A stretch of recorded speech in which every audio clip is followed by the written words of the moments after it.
Shalom, selamat sore Bapak Ibu, saudara-saudariku yang Tuhan kasihi. Salam sejahtera bagi kita sekalian. Sore hari ini kembali kita bersama-sama akan mendengar dan merenungkan kebenaran firman Tuhan dalam kesempatan renungan tengah pekan.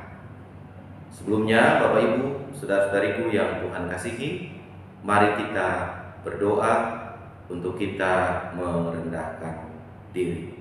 Mari berdoa.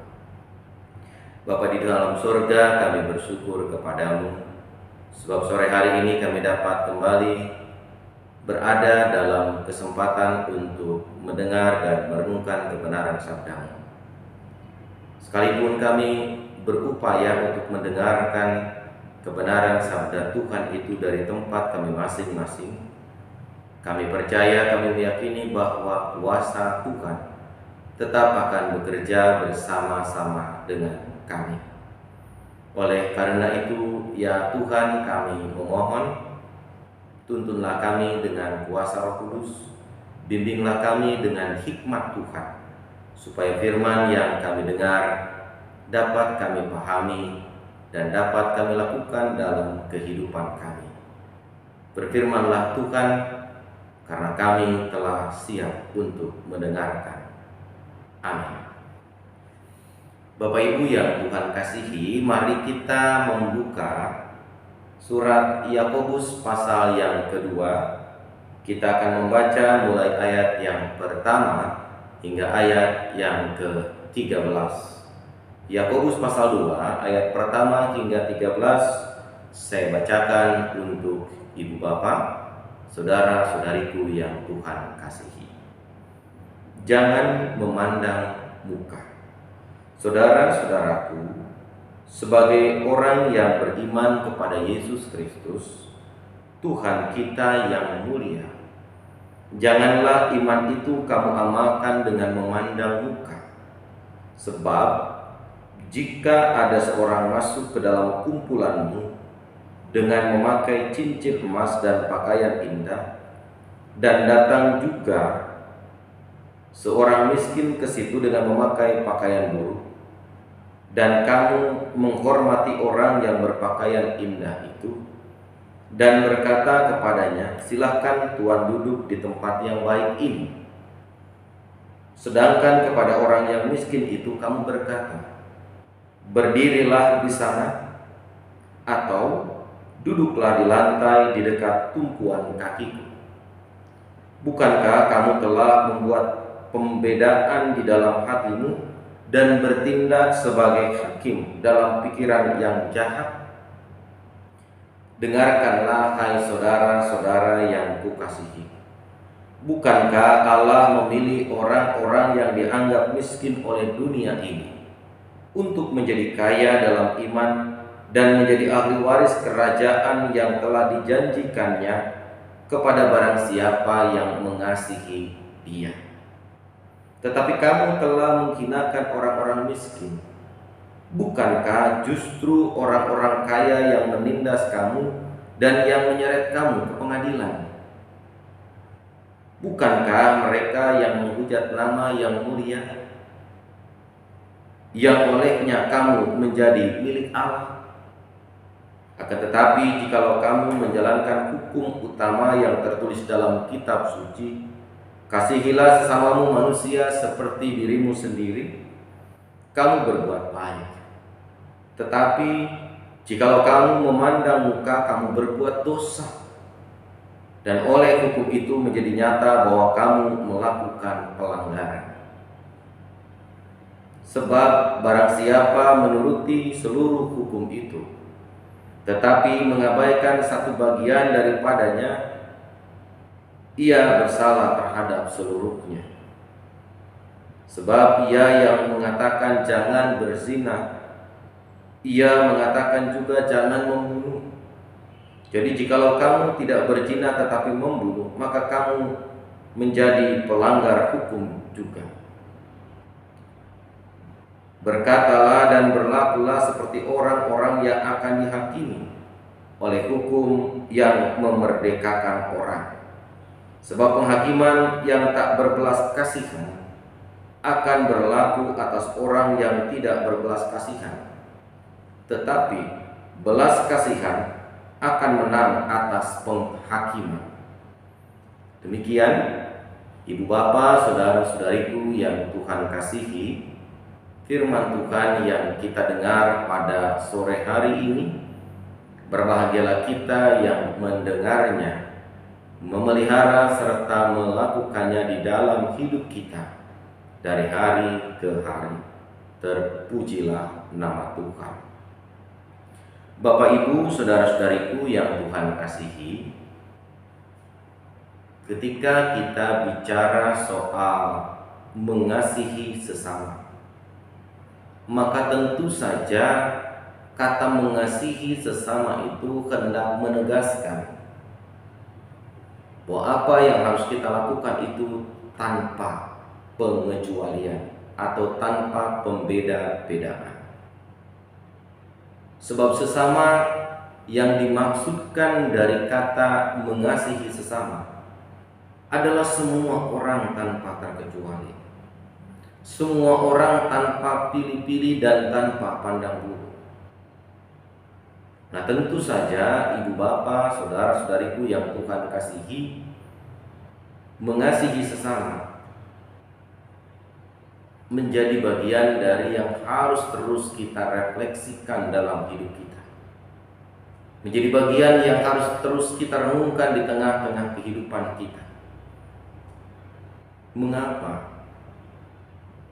Kita patut bertanya pada diri kita sendiri, apakah selama ini kita sudah sungguh-sungguh mengasihi sesama tanpa terkecuali, tanpa membeda-bedakan, tanpa melihat latar belakang seseorang, atau justru kita mengasihi dengan pertimbangan latar belakang, status sosial, bahkan lain-lainnya? Surat yang disampaikan oleh penulis surat Yakobus ini ditujukan kepada orang-orang Kristen diaspora. Mereka yang menjadi orang-orang Kristen atau orang-orang percaya yang tinggal di perantauan. Dalam kehidupan sebagai seorang Kristen yang tersebar di beberapa daerah, tentu saja mereka mengalami sebuah relasi yang beragam. Mereka mengalami dinamika perjumpaan yang tak sama. Mereka bisa berjumpa dengan siapa saja, baik itu di tengah-tengah persekutuan ataupun juga di tengah-tengah kehidupan. Orang-orang Kristen diaspora ini bisa berjumpa dengan berbagai orang dari latar belakang, sama halnya dengan kita. Nah, karena itu penulis surat Yakobus mengingatkan orang-orang Kristen diaspora ini, jangan mereka memberlakukan kasih dengan memandang muka. Pesan ini disampaikan oleh Rasul, maksud saya oleh penulis surat Yakobus, mengingat ada keprihatinan penulis surat Yakobus tentang realitas atau kenyataan kehidupan yang dijalani dan dihidupi oleh orang-orang Kristen diaspora ini. Ada kesan, Bapak Ibu Saudara yang Tuhan kasihi, bahwa orang-orang Kristen diaspora ini membeda-bedakan orang. Baik ketika seseorang datang ke perkumpulan ibadah ataupun seseorang datang ke perkumpulan-perkumpulan lainnya, ada kesan yang dimunculkan oleh penulis surat Yakobus bahwa mereka memperlakukan sesama mereka tidak sama. Bahkan dikatakan dalam bagian yang kita baca, mereka punya kecenderungan untuk memperlakukan kasih lebih besar kepada orang-orang kaya dan tidak kepada orang-orang miskin. Penulis surat Yakobus justru mau mengajak mereka, mau mengingatkan mereka, bukankah orang-orang kaya Yang disorot oleh penulis surat Yakobus justru adalah orang-orang yang menindas mereka. Justru adalah orang-orang yang memberlakukan penghakiman terhadap mereka. Itulah sebabnya mereka diingatkan bahwa ketika mereka harus mengasihi sesama, maka mereka harus mengasihi semua orang tanpa terkecuali. Apakah dia orang kaya, orang miskin, punya status sosial lebih baik, punya jabatan lebih baik, dan lain sebagainya. Itu harus menjadi bagian yang dikesampingkan. Mengapa? Mengapa hal itu harus menjadi bagian yang dikesampingkan?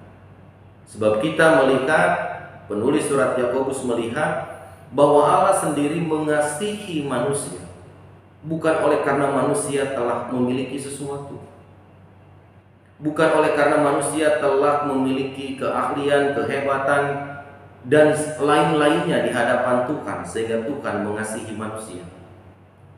Justru Tuhan mengasihi manusia ketika manusia itu berada dalam gelimang dosa, ketika manusia itu berada dalam kelemahan dan ketidakberdayaan, bahkan ketidakmampuan untuk menolong dirinya sendiri keluar dari belenggu dosa. Disitulah Allah menyatakan kasih-Nya. Disitulah Allah mewujud nyatakan kasih-Nya kepada manusia yang tak berdaya, kepada manusia yang justru tak memiliki kemampuan apa-apa. Itulah sebabnya penulis surat Yakobus mengingatkan orang-orang Kristen diaspora ini agar mereka belajar dari keteladanan yang Yesus telah tunjukkan, yang mengasihi orang yang lemah, yang mengasihi orang yang tidak berdaya, bahkan mewujudkan kasih itu kepada mereka, supaya mereka bukan hanya diterima, tapi mereka menjadi berharga. Demikian pula dengan kita, Bapak Ibu, saudara-saudariku yang Tuhan kasihi. Pemahaman dan pemikiran yang harus kita bangun adalah membuat orang lain berharga dan membuat orang lain terangkat. Kondisinya, keberadaannya adalah panggilan hidup kita.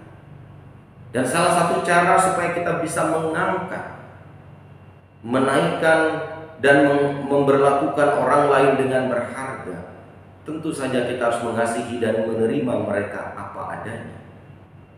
Sama seperti Kristus menerima kita apa adanya, maka demikian pula kita, saudara-saudara. Kita harus menerima setiap orang dengan segala keunikan, dengan segala kekhasan, bahkan dengan segala keterbatasan dan ketidakberdayaannya, supaya mereka tidak semakin rendah, supaya mereka tidak semakin terpinggirkan, tapi supaya mereka menjadi orang-orang yang berharga dan bernilai di mata sesama. Peran ini adalah peran yang harus terus kita nyatakan dalam hidup kita. Sebab jika kita selaku orang-orang percaya yang telah diangkat Tuhan menjadi berharga, yang telah diterima Tuhan menjadi orang-orang yang berharga dan bernilai di matanya, kita tidak mau memainkan peran yang harus kita perankan itu. Kita tidak mau mengikuti teladan yang Kristus telah contohkan itu. Maka itu sama artinya dengan kita tidak menghargai pemberian dan sambutan Allah yang telah nyata kepada kita. Karena itu, saudara-saudariku yang Tuhan kasihi, dalam kesempatan tengah pekan ini, firman Tuhan mengajak kepada kita mengasihi sesama. Itu tidak pilih-pilih. Mengasihi sesama itu berarti menerima, menyambut setiap orang dengan seluruh keberadaannya. Sama seperti Kristus menerima kita, menyambut kita dengan seluruh keberadaan kita, maka demikian pula tanggung jawab kita, panggilan hidup dan panggilan iman kita. Terimalah setiap orang, sambutlah setiap orang sebagai sesama, supaya mereka merasakan dan memperoleh penghargaan, dan mereka pada akhirnya juga adalah orang-orang yang layak untuk mendapatkan tempat terbaik dan tempat terhormat di mata Allah dan juga di mata sesama. Jangan tutup mata terhadap keberadaan sesama. Dan jangan lihat sesama karena kepemilikan segala sesuatu. Sebab kita pun datang ke dunia ini dan dipilih Allah bukan karena memiliki sesuatu, tapi karena belas kasih Allah, karena cinta kasih Allah, kita disambut dan kita diterima. Demikian pula kita. Sambutlah setiap orang dengan penuh cinta, dengan penuh kasih, sama seperti Tuhan telah menyambut kita dengan penuh kasih. Amin. Mari Bapak Ibu, saudara-saudariku, kita berdoa.